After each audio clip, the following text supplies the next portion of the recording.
Yo, Josh, what's up, my man? nothing much, man. Appreciate you being here. Yeah, brother. Appreciate you having me on. Means a lot. And how much are you? What is in time? I know we have it set up like 30 minutes. What are you looking at right now? Or Yeah, 30 minutes will be good. I don't have necessarily a hard stop, but okay, yeah, whatever works for you, brother. awesome, sweet. So I'm gonna prepare to go live because I also know you're pretty busy. So I'm gonna get that up. But yeah, basically how we do these interviews, very simple. The way I like to interview and the way I like to ask questions are I like to stay away from like the flaky stuff people love to hear, like, oh, what's your story and all stuff. Like my audience knows you, they know who you are. I'd love to get down to the stuff people need to hear, and what real legit entrepreneurs, people that you like to work with, people like to work with, like want to hear and need to hear, right? It's around offers, your business, your discipline, all that kind of stuff. So those are the topics I'm going to be trying to hit, just to give you an idea. Perfect. And yeah, so that's how I like to roll. I love it, brother. Yeah, man. It's your show, so whatever works best for you, and we'll just free ball it from there. Let's go. Sweet. So I'm going to prepare to go live and then we'll start. You got me on an interesting day. I'm working on the stash now, so it'll be interesting to have it in the group. Dude, let's go. Let's go. Mixing it up. Bro, that event you got going on, if I hadn't already traveled so much this year and kind of gone above what I want to, I would have been there easily. Oh, come on, man. Don't give yourself a limiting belief. It's about to be insane, brother. We are so stoked for it, dude. I guess, Where are you at? Where are you located at? I'm in Minnesota. Oh, well, that is nicer than Miami. Yeah, you should probably stay up there. I mean, yeah, it's not like there's going to be yachts and If you beautiful were weather. serious, I'd be like, I would hang up. I would end this call right now. Dude, come down to Miami. It's going to be a blast, man. Bro, I'll see. I'll check. All We'll right, see. all right, We'll all right. I see. won't hard sell you. I won't hard sell you, but you should try to come through. No need to. We're launching our new offer, so if that just takes off, then we'll see. There you go. All right.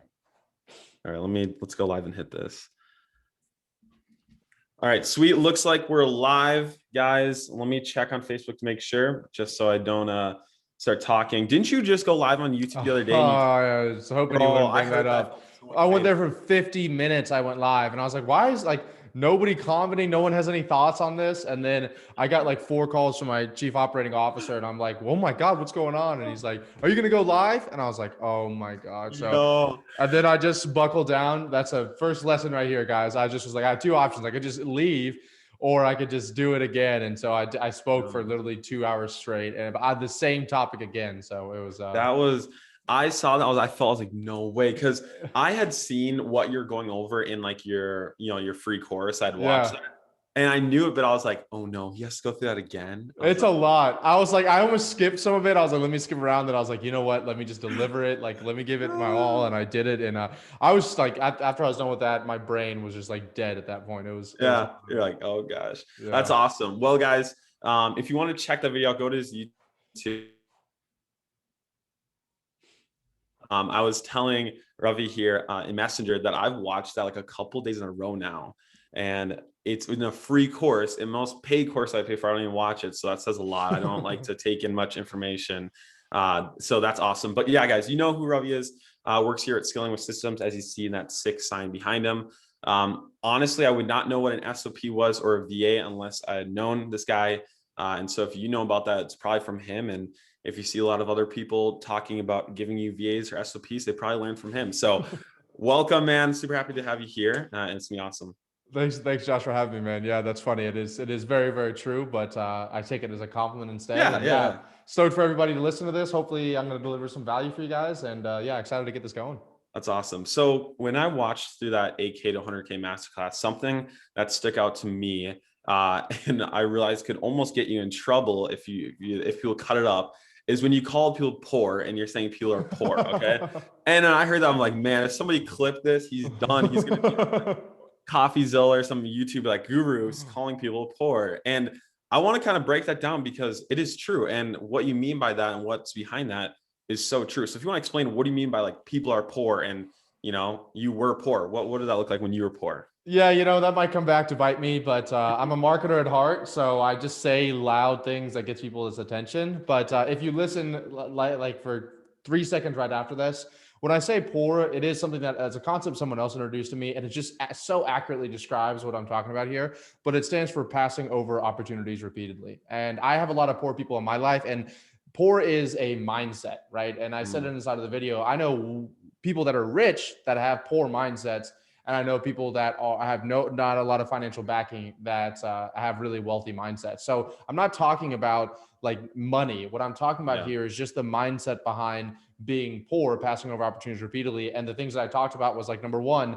never taking ownership for anything. Everything is everybody else's fault. And it's not, the economy, the government, the virus, the girlfriend, the boyfriend, your mom, your dad, right? So that's the first thing. The other thing was really what I've noticed a whole lot as well is I'm trying to think of how I can say this on your channel here, but Go ahead. I mean, yeah, it doesn't really matter too much, yeah, but pretty much the extreme ownership is a major aspect of it. That comes into like actually understanding accountability for the actions and the things that you do. The yeah, second thing is long-term mindset. So, I'm in marketing, I'm in sales, I get it. If I told, if I brought you inside my program and I said, look, you're going to sit down, you're going to be, on 5 calls a week, consuming 10, hours of content every single day. And it's probably gonna take you 6 months before you make any money. You're not going to you're going to be like, all right, let me sign up. Right. Instead, I'm going to be like, hey, I'll make $1 million in less than 12 months, which I will do. And I have done.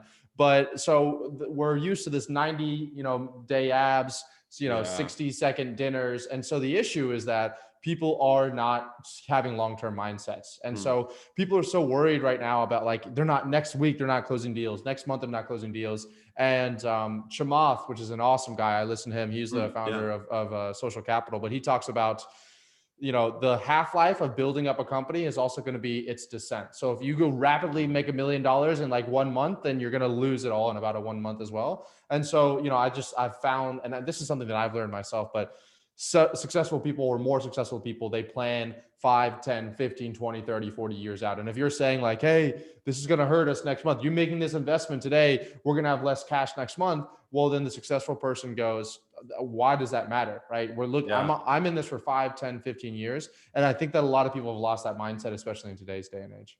Yeah. And that's huge. And I feel like a lot of people here, and people like me, I've been doing this for about 5 years now, like not as long as some people, but we hear people say, right, oh, long-term mindset, or the classic Instagram entrepreneurial post, like think long-term, like whatever, like you hear it all.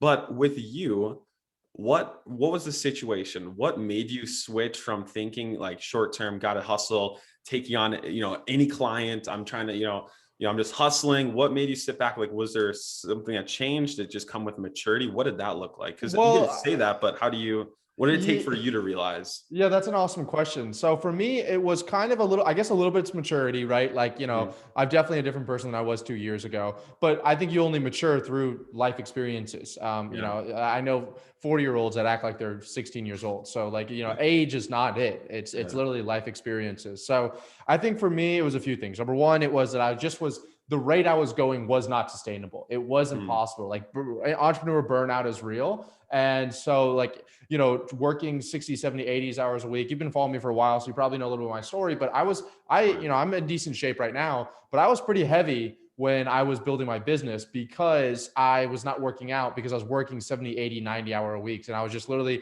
not working. I was eating takeout, and I gained an incredible amount of weight. So I was not living a sustainable lifestyle. So that was the first thing that started turning me towards delegation and one offer and one industry, and building like a business that runs without you.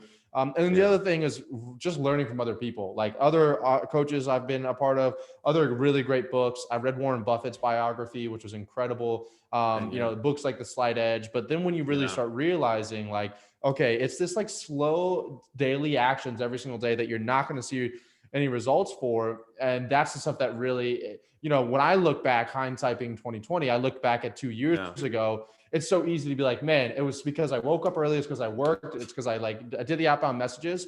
But in the moment, I was like, I don't know if this is going to work out. I don't know if this is the right thing. I should have gone to law school. So only looking back are you able to kind of piece the puzzle together. But in the now moment, it's very difficult to do. And so if I'm talking to you right now, and if you're watching this video and you don't have a lot of success in what you would define it right now, then it's very hard for you to listen to this and for you to believe in yourself because you have no proof in it. But it's like this catch-22 where you have to believe in yourself and do the work long enough for then you to be able to look back and say, oh my God, that came from this work. And then once you have that, once you make that mental connection in your brain, then it's very easy to do from then on. Then you're playing a long-term game, but you almost have to like just like shut the hell up and get the work done until that happens, and then it's easy to make that. Yeah, and I love that. And I feel like that's why people always say like only some like there's only a certain amount of people that actually succeed or continue through, and it's kind of those people that are able to look at that or like kind of have that motivation without that proof in themselves. And I feel like it's one of those things where you're either built for it or you kind of build it yourself. But I know you're known, right? Scaling for systems, delegating, automating, all of that. But I know there's certain areas in your life where you can't delegate, you can't automate. And I know you're in a relationship, right? Are you still, in a relationship? You're an entrepreneur. How do you balance that? What is that? What's your schedule with that? I'm in a relationship right now. Like I'm, figuring this out. I'm 18, right? I'm trying to build a business. What would you say to us kids, us adults even, right? You got a big business. What does that look like? Awesome. You have some good questions, man. These are questions that my like high level clients ask me whenever they come to my Oh, house. thank So you. these are awesome questions. And the fact that you're 18, brother, congratulations. That's also really Thank you. impressive. Thank you. Yeah, I don't know if I have the answer to it, to be really quite frank with you. The first Yeah. thing is that like I really truly believe that you cannot take care of other people until you take care of yourselves. I've talked about this in a Yeah. lot of my content, but if you're trying to really take care of your mom and your dad and they're asking you for money, they're asking you for all your time, then what's going to happen is you're going to give them everything that they want. It's going to Mm. make you broke, both financially with your time, whatever else it is, poor maybe even. And then you're Yeah. going to say, I hate my mom. They did. But that's what poor people do. They once again, just so we don't exert this into a little thing, I'm talking about passing over opportunities Clip repeatedly. it. Clip it. What I'm saying here is that if you're like that, you're like, I was going to be successful, but I had to take care of my mom and my dad. But I had it. They asked, I had to do this. When in reality, you're the last stop here. And so for me, I realized that I needed to focus on myself. So if you're younger, like it's cool you're in a relationship right now, but for me, I had to focus on myself. Like, and I really wanted to be with a woman, like, or the opposite sex or the same sex, whatever worked for you, that was like Yeah. really was making me a better person. I wanted to be with someone really incredible, but I Yeah. realized that really just I don't hang around people that aren't incredible people because I've worked so hard in making myself incredible. Your significant other is not going to hang around with you if you're not a great person. So you had to almost build yourself into the person that you wanted to be. And Mm. that's what I did in order to find the relationship. It's the first relationship I've had since I started a business 2.5 years after I started the business. But Yeah. it's awesome, man. She's great. She compliments me well. She's not an entrepreneur, which I actually really like Yeah. because Yeah. I need to Like it. turn my brain off at some point because I'm like, just all I do is talk entrepreneurship all day. And I see life from a different perspective and she takes care of me. But she knows, this is the one thing I'll tell you. Yeah. Communication is, I think, the reason why we've had the success we've had. And she knows that in my life, it goes me, number one, my Mhm. business number two, and her number three. She is very well aware of that. And like, Yeah. I tell that on lives and I tell that in podcasts, like, oh, like, that's going to change, or Yeah. it Yeah. might change later on, but she Uh-huh. knows that's the deal right now. And that's why it works out so well. And I'm not saying that she's less of a person, but I'm saying that like at this stage in my life, this is what I want. So if you're 18 years old, you're a little relatively young watching this right now, you got your whole life to be in a relationship, to be married, whatever else it Yeah. is. But I really do think there's something called velocity in business where like, you kind of got to get while the getting's good. There's momentum inside of business. And we're in Yeah. an incredible opportunistic period right now. And so I just would never be in a relationship that prevented me from achieving those goals. That's awesome. I love that. And so happy that she's supportive like that. And, shout out to her. That's awesome. And one thing too, you talked about how you kept a very tight circle the last 2 years. And one of my good friends, who's actually my media buyer now, Nicholas Goldberg, he Yeah, said he knew Nick. you a Nick's while the ago. man. Yeah. So he always talks about you. When he first met you, the first thing that came up. And he was telling me how he sent you a gift once. He sent you a little thing for your desk. And he was talking about, dude, okay, there it is. And I saw, I was like, bro, I gotta ask this. And so I thought that was so cool. I think he's fanboying a little bit about that if he's watched this right now. I'm just kidding. But I want to ask, your circle, it's tight, right? But what does it take? What would someone have to look like? Because not that for people to be like, oh, I'm going to become this so I can be friends with Ravi, but you obviously have a successful business, right? It's doing numbers, it's actually getting results for people. And so what do you look for in people to be friends with? Like, how do you let someone in your circle, what do they need to look like? Because I feel like kids like me, if we look at that and put that as our character or dream friendship or partner, like whoever it should look like, it will help. And so what would you say it looks like for you? Yeah, another kick-ass question. For me, I'll be really frank with you. My friends that are my real close circle right now are this people that I met at a mastermind 2 years ago when we Mm, both like were on the up, like come up, and we yeah. both had the same hustle, the same grit, like the same goals, and we just started like hanging out with each other, and we both were like.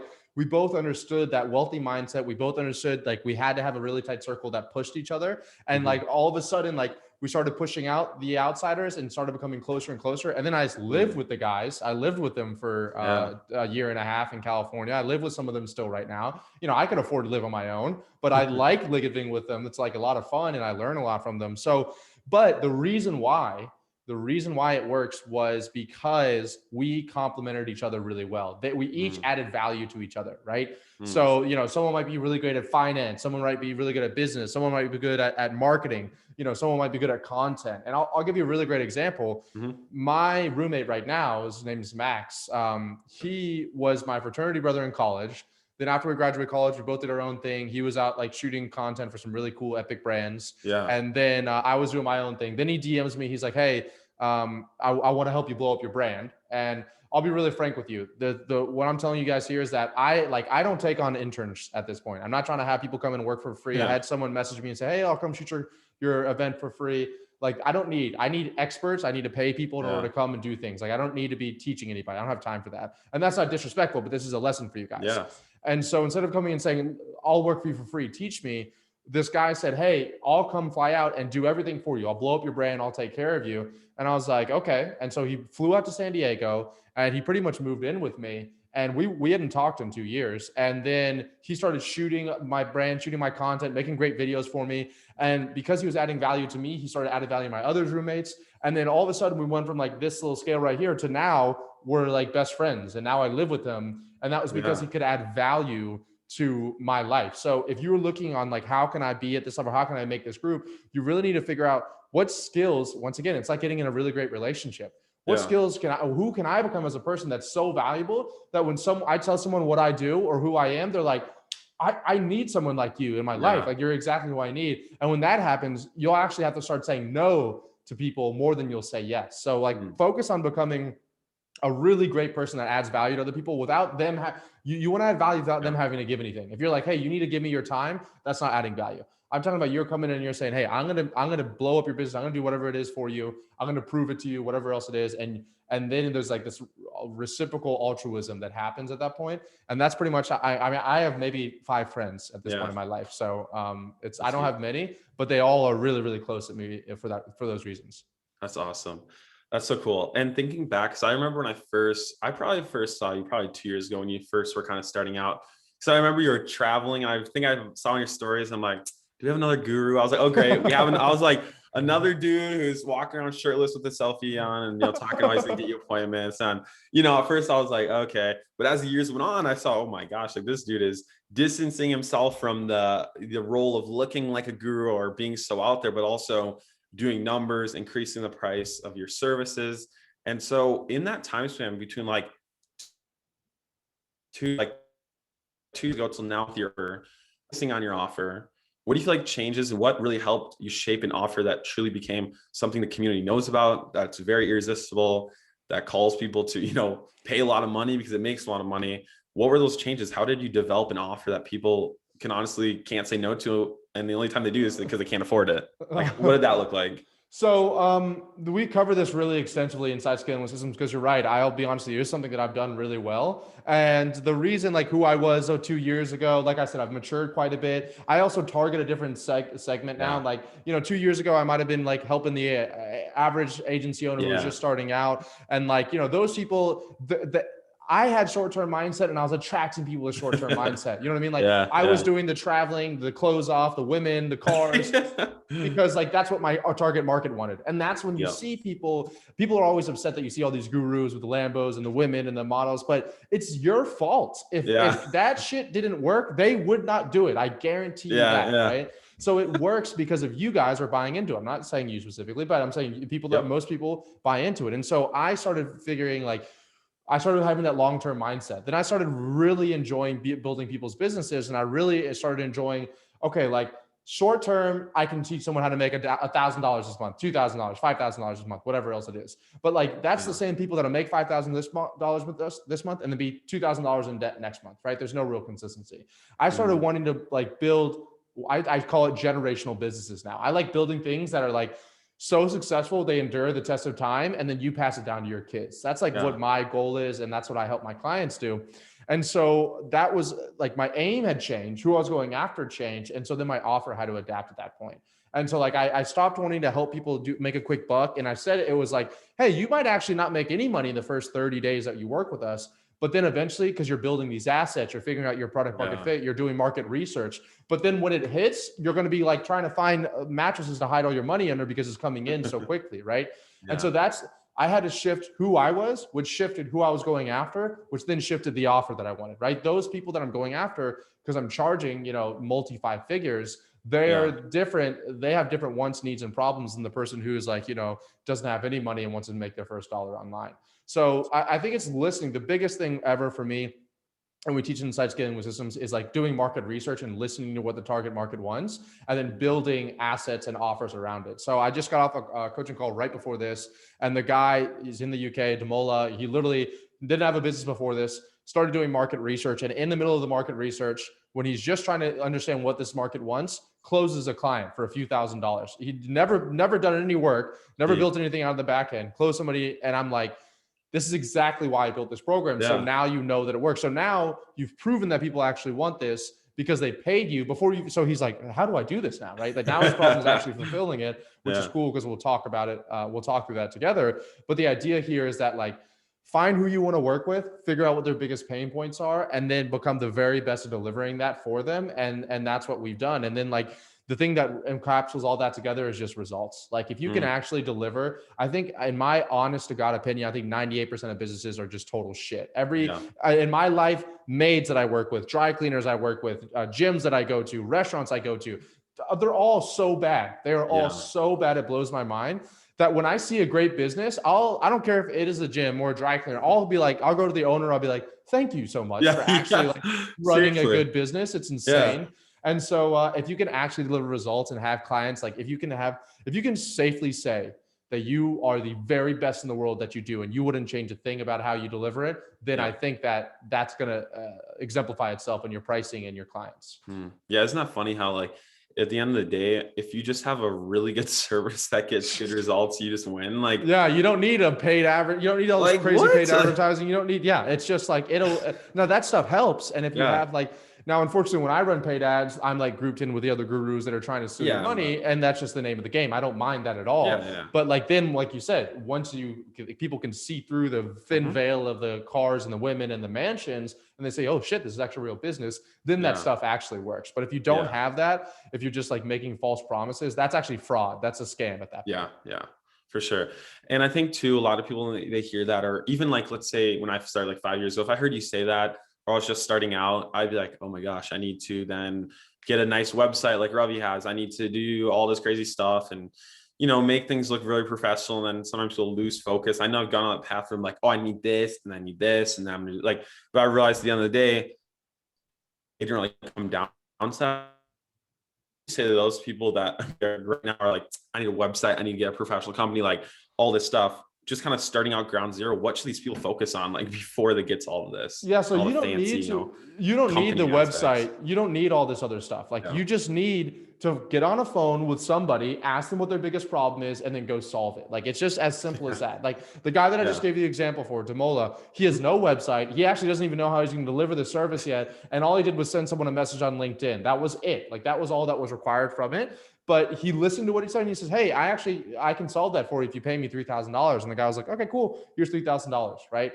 Is everybody going to say that? No. But that's why you get on enough calls to where it happens. And then once he pays it, holy shit, you've actually found, now if he can deliver results, you've just built an entire business from a cold stranger. You've delivered results, you've collected money, and then they're going to renew with you again. So the person that's coming out here and that's like, I got to get this website done, I got to get all this done. Like, there are benefits, and this is something we teach inside SWS. There are benefits to having certain assets. So like if you do want to stand apart from your competitors, I was explaining this on my coaching call a moment ago. Like, if you just send a cold email that says, I help people make $1 million, like well, why can't everybody send that cold email? What's the keeping someone from doing it? But if you're saying I help you make $1 million, here's our website. Here's one case study, two case study, three case study, four case study, five. Here's where I was on Entrepreneurs on Fire. Here was where I was interviewed by Neil Patel. Everyone's like, oh my God, okay, wow. And that's through something called status delta, right? Law of association. Oh wow, if Neil Patel hung out with Ravi, Ravi probably can't be that. If Bill Gates was with Ravi, then Bill Gates wouldn't hang out with a bad guy. So Ravi's not a bad guy. So there are definitely benefits of that, but I wouldn't even start building those things out until you had at least some kind of interest in that, right? Yeah. You find a niche, you find an industry, you get on a call with them, just send outbound messages. Hey, I'm doing a research report. I'm trying to learn more about the real estate industry. You want to hop on a quick call, and I'd love to walk through, what I'm seeing inside the industry. Then you just ask them, what are your biggest pain points? What are you currently paying for? This is my favorite question in the world. What are you currently paying for on a monthly basis that you hate, right? That's not delivering results. And they're going to tell you. And then if you just go there, they're already paying for it. If you can just figure out how to deliver it better, faster, cheaper, then you come back to them and say, hey, I'll deliver for you better, faster, cheaper. Do you want to work with me? And then they'll say yes. And then you've confirmed it. That's called product market fit. Now we work on the assets, and then we work on driving more traffic to it. Dude, I love that. That's so true. That is literally that. I love that you said, because that's what I realized too. Like, I'm like, okay, at the end of the day, it's like, where's the gap? What can I do to solve it? You go reach out to them. I always tell people, when I first, like, when I used to teach like lower level agencies or worked in that industry, I'd always tell them, like, guys, interview like 10 people in your space and just say, hey, I'm going to interview on my Facebook profile and give you publicity. I don't care if you have 50 friends. There some realtor. Everyone's stoked for it. Everyone's stoked for free publicity. Interview me, like, and then you do that, and then you just, whatever, go over your offer and all that. So I think that's awesome. And right now, we see you on this pedestal. We see you, with the crazy company, the amazing success stories, all the case studies, right? We see your content. That's awesome and helping so many people. But I know that that's all we can see. We can't really look into your life and what you're going through, the struggles you go through as an entrepreneur. And so behind like the closed doors, and I know you don't even go into too crazy, but when you're by yourself and like, you're like, where's your weakness? Like, what do you struggle with? What is something you're constantly battling against and trying to get that slight edge and advantage towards, so that you can come out and be that face that we see and the results that you deliver? Like, what is that struggle or the common thing you face, and how do you get past that? Yeah. So, I had to think about it for a second just so I can give you an accurate answer. So No, you're good. First of all, when you asked that question, even when you started saying like put you on a pedestal like that, everything's relative, right? And I appreciate you saying that. Like, someone's here, I'm here, that's awesome. But then I'm here, I'm looking here. So it's all relative speaking. I feel like I haven't done anything. Now I love my audience. I like people that support me. It really means a whole lot. It still blows my mind that people follow me.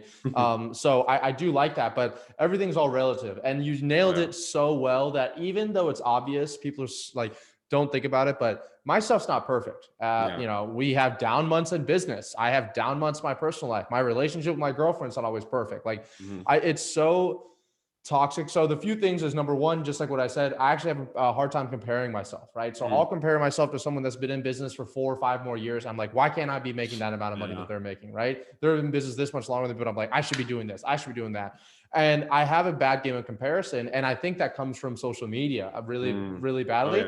So then I had a really bad addiction to social media where I would just use it. I'm almost never on social media anymore. I use it for maximum 10 to 15 minutes a day. And it's just to hop inside of my Facebook groups for my clients and answer any questions they have. And that's it. I'll post on my story and then I'll hop out of there. Like, my team manages my entire social media at this point. And so one of my biggest weaknesses is like comparisons, but it's also, you're trying to figure out, okay, what is a comparison that's not realistic? And then what is also a cop out? So I also hear the other side of it. It's like, oh, well, Ravi has this and that's why he's successful. I don't have that. And how much of that is a cop out and how much of that's comparison? So that's a real big weakness of me, is trying to realize, like, and then also I have a hard time with relationships. So I have, like, I'm not necessarily proud that I only have 4 friends. I don't have a great relationship with my family. I don't, my friends are really the only great relationship that I have. And I'm open about this on podcasts and other things like that, because I don't think a lot of people talk about it, but like, I had to essentially build the business that I built. In order to do what I did in the amount of time I did, I had to make a lot of sacrifices, including my relationship with family members. And then it's not like you can then come back 2 years later and be like, all right, things are good now, I want to have a relationship. It doesn't work that way. And so there's sacrifices you have to make. And like, Some of them are sacrifices maybe I wish I hadn't made, but it is not all peaches and roses. I almost 100% guarantee you. And I know people that you see with millions. I personally know people with millions of followers or subscribers, whatever, that really struggle with depression and some of these other things. I don't think it's something to mess around with. And, you know, I don't want to have like a somber note here, but I do want to let everybody know that everybody is human. Every single person you see, like, I think it wasn't Aristotle, but there was some Greek philosopher that was talking about like anytime you get intimidated. Oh, it was the Stoics. And they were saying anytime you get intimidated, imagine the person having sex. And they're like, you know, and then you realize that everybody's human. Like everybody looks the same way when they're having sex, right? Yeah. And so that's what you have to kind of realize here is that like not to compare yourself and that you guys are only seeing 1% of 1%, right? You're seeing only the highlights and you're seeing only the highlights that we post. So you're seeing 1% of 1% is what's filtering out to your guys' feeds. And so just being aware of that and don't try to beat the system and be like, oh, well, I know that when I'm on Instagram because there's scientists that are paid millions of dollars to fool you into that. Yeah, that's awesome, man. And like I said, it's so cool to see what you're doing for people and, you know, the sacrifices that you made. I know in your family, which are probably hard, resulted in, you know, success for a lot of other people and changing other people's lives. And so I know that, you know, it all wasn't for nothing. And there is that time. And I know that now you are in the place where you can support family. I think that's a huge thing too. And as we kind of come to the end here and wrap this up, what did I forget to ask you? What did I miss about Ravi? What's the question I should ask you, or what did I forget to bring up here? I don't know. Those were all some pretty awesome questions, to be honest with you. I haven't been asked some of those in a minute. I'm trying to think of what I do like 4 podcasts a week. So I'm trying to think of what other questions they get. I guess the only other question that people usually ask me is about like just perseverance, right? Yeah. Which we kind of talked about here for a second, but like people don't also realize that, and this kind of goes into what I said a second ago, but the first 8 months I was in business, I did $3,000 total revenue. This was after I dropped out of law school. And this was like, I was working in an Italian restaurant making $2,000 a month. And I was only doing, you know, what is that? $300 a month in revenue. So I think one of the biggest issues that people are lacking is just like the ability to continue on. I'm reading a great book for the 3rd time now called The Obstacle Is the Way. I can't hear you.